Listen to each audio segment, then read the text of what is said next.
جو انہوں نے خان صاحب کے بارے میں لکھا ہے کہ ایک پشتو گیت ان کا فیوریٹ تھا جس کا روز ابروشہ وہ ماہتاب میں خون کرتے تھے. اس کا مکھڑا کچھ اس طرح تھا کہ دیکھ دلدار میں نے تیری محبت میں رقیب کو ننگی تلوار سے قتل کر ڈالا. جس والہانہ انداز سے وہ گاتے اس سے تو یہی لگتا تھا کہ موصوف کو جو لذت قتل میں ملی وصل میں اس کا عشر اشیر بھی نہیں ملا. ہمارے ان کرداروں کی زندگی بھی دشمنی اور انتقام کے بغیر بے مقصد لا حاصل اور محمل تھی. اس میں عشق و عاشقی کے لیے کوئی وقت نہیں تھا. جتنی دیر میں دو پیار بھرے بول بولے جاتے اتنی دیر میں تو دو دشمنوں کو ٹھنڈا کیا جا سکتا تھا. یہ کہنا بھی غلط ہے کہ یہ کہنا بھی غلط نہ ہوگا کہ فلم میں رومانس سے زیادہ برومانس تھا. فلموں کی تاریخ میں ہیرو کا دوست عموماً ایک جزوی کردار ہوتا ہے جو کہانی کو آگے بڑھانے، ہیرو کو حوصلہ دینے، ہیروئن کی سہیلی سے عشق کرنے اور ہیرو کو سمجھانے بجھانے کے کام آتا ہے اور پھر آخر میں اس کے حصے کی گولی بھی کھا لیتا ہے. کبھی کبھار یہ سائڈ کک ثانوی کرداروں سے زیادہ اور کبھی کبھار یہ سائڈ کک کہانی کے ہیرو سے بھی زیادہ یا اس کے برابر دلچسپ ہوتا ہے. مثلاً شریک کا ڈونکی، شرلاک ہومز کا دوست واٹسن، فریدی کا ساتھی حمید، لائن کنگ کا پمبا وغیرہ. مولا جٹ کا جگری دوست مودا جسے فارس شفیع نے نبھایا شاید منا بھائی کے سرکٹ کے بعد اسکرین پر نظر آنے والا سب سے زیادہ دلچسپ اور مؤثر سائڈ کک تھا. فلم کا سارا ماحول غیر مانوس، غیر فطری اور پراسرار تھا. یہ ایک بے نام ملک کے کسی بے نام صوبے کا کوئی بے نام گاؤں تھا. فلم دیکھ کر اس کے زمانے کا بھی اندازہ نہیں لگایا جا سکتا. کیا یہ تقسیم سے پہلے کا دور تھا یا بعد کا؟ کچھ پتہ نہیں. جدید ٹیکنالوجی کا استعمال کہیں نظر نہیں آیا. کرنسی کے نام پر کچھ سکے دکھائے گئے. اس لیے یہ کوئی بھی زمانہ اور کوئی بھی علاقہ ہو سکتا ہے. میں تو یہ بھی کہوں گی کہ ہمارے ان کرداروں کے دین مذہب کا بھی کچھ پتہ نہیں چلتا. اگر ایک سرسری سا ذکر استغفار کا نہ ہوتا، جب ایک کردار دوسرے کو مفت مشورہ دیتا ہے کہ ہمیشہ وضو میں رہو تاکہ جب تمہارے جسم کے ٹکڑے کر دیے جائیں تو ان بوٹیوں کو غسل میت نہ دینا پڑے. یہ تو بڑا انوکھا فتویٰ ہے. اگر اس مکالمے کو اور مولا نہ مارے والے مکالمے کو نظر انداز کر دیا جائے تو فلم تو قبل اسلام زمانہ جاہلیت کے دور کی دکھائی دیتی ہے، بلکہ اسے ماں قبل تاریخ کا بھی کہا جا سکتا ہے. رؤوسا اور جاگیردار حویلیوں میں رہتے تھے جیسا کہ زیادہ تر رؤوسا اور جاگیردار حویلیوں میں رہتے ہیں جیسا کہ زیادہ تر جاگیردار حویلیوں میں رہتے ہیں. پتہ نہیں کیا لکھا ہے. اچھا، لیکن رؤوسا اور جاگیردار حویلیوں کے بجائے بلند بالا قلعوں میں رہتے تھے. وہ منقش در و دیوار، وہ محراب، وہ طاق، وہ وسیلیں، وہ حصار ان کا کوئی عام زمیندار متحمل نہیں ہو سکتا. ان قلعوں میں زمیندوز تہخانے اور عقوبت خانے تھے. ان میں رہنے والے صرف قانون سے بالاتر، خود پسند، بد دماغ، متکبر اور نخبت پسند ہی نہیں تھے بلکہ مکمل طور پر ذہنی مریض تھے. وہ ہر قسم کی اذیت پسندی، ایذا رسانی اور نفسیاتی عارضوں میں مبتلا تھے. فرائڈ کی کتابوں میں پائے جانے والا ہر عارضہ ان میں پایا جاتا تھا. ان کے دائرہ جنون سے کوئی باہر نہ تھا.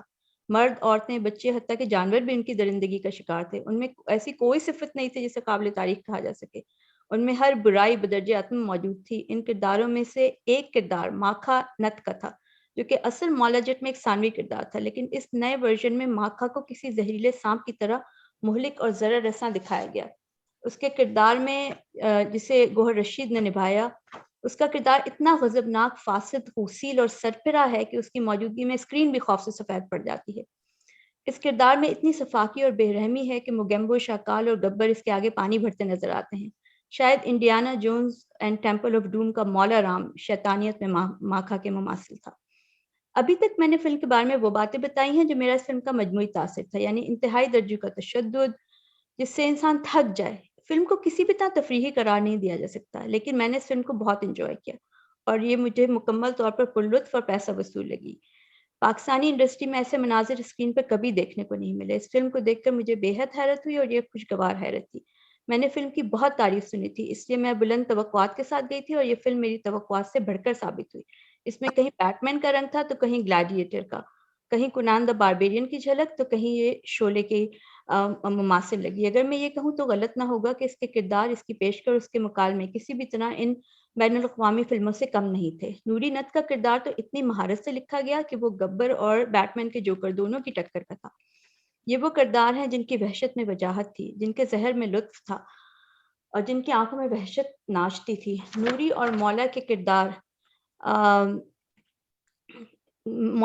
ایسے تھے جن کی آنکھوں میں سرمے اور وحشت کا تناسب ایک جیسا تھا. ان کے چمکتے ہوئے سڈول جسم، جٹاؤں جیسے بال، تانبے جیسی رنگت اور بولتی ہی آنکھوں سے گھبراہٹ نہیں ہوتی، خوف نہیں آتا، بلکہ فلم بھی خصوصاً خواتین انہیں بڑی دلچسپی سے دیکھ رہی تھیں. اگر یہ اسمیلو ویژن سینما ہوتا تو ہم ان کے مساموں سے نکلتے پسینے اور فیرومونز کو سونگھ سکتے. مولا اور نوری کو دیکھ کر لگتا تھا انہوں نے کبھی کنگھے، صابن یا ٹوتھ برش کی شکل نہیں دیکھی، لیکن ہمیں اس پہ اعتراض نہ تھا. فلم میں خون کی ندیاں بہ رہی تھی لیکن اس سے بھی زیادہ ٹیسٹوسٹرون رواں تھا. ہیرو تو ہیرو، ہیروئنز بھی اس خالص مردانہ ہارمون سے لبریز تھیں، اور خواتین جو دیکھنے میں بہت نرم و نازک ہوتی ہیں لیکن اس فلم کی خواتینوں میں مردوں سے زیادہ مردانگی تھی. خصوصاً دارو نتنی انتہائی بے جگر اور بے خوف تھی. وہ بات بعد میں کرتی، گردن پہلے اتار دیتی. جب وہ اچھی تھی تو اچھی تھی، جب وہ بری تھی تو بہت اچھی تھی. ماکھا، دارو اور نوری کو مولا سے بھی زیادہ پذیرائی اور ستائش ملی. سینما میں موجود خواتین یہ فیصلہ نہیں کر پا رہی تھیں کہ وہ مولا کی زیادہ پرستار ہیں یا نوری کی.